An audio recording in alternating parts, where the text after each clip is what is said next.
Tatlong dati at kasalukuyang opisyal ng Armed Forces of the Philippines ang ipinatatawag ng prosekusyon para sumalang sa witness stand.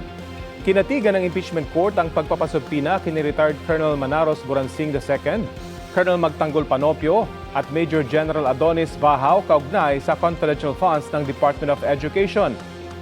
Tanong ni Presiding Officer Chis Escudero sa prosekusyon, bakit hindi kasama sa mga susunod na ipatatawag si Colonel Raymond Dante Lachica? Gayong paulit-ulit siyang binanggit ni dating OVP Special Disbursing Officer Gina Acosta na pinagbigyan niya ng confidential funds ng OVP. Sagot ng prosekusyon, pinag-aaralan na nila kung hihilingin nilang iharap sila Lachica sa impeachment trial. Ayon pa kay Counsel for the Prosecutors, Attorney Lorna Capunan, hindi naman ito dahil sa nag-aalangan silang ipatawag sila Lachica.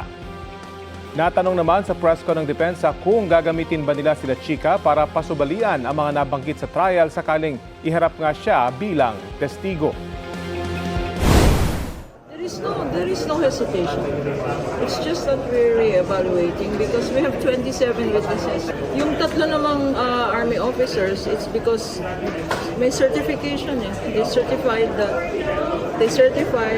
was certification that confidential funds was used. We're not saying that Lachica is not important or that we will dispense with them. I'm just saying that it's subject to serious consideration. Hindi pa namin po ito ibubunyag kung ano yung gagawin natin. I really beg for your indulgence and your understanding, but we really don't want to telegraph our witnesses. They're not ready to disclose yet if and when lalabas, isasama nila sa listahan nila si Colonel Lachica. So, hintayin na lang po siguro natin instead of saying they're hesitant or not. I don't want to really conclude anything at this point.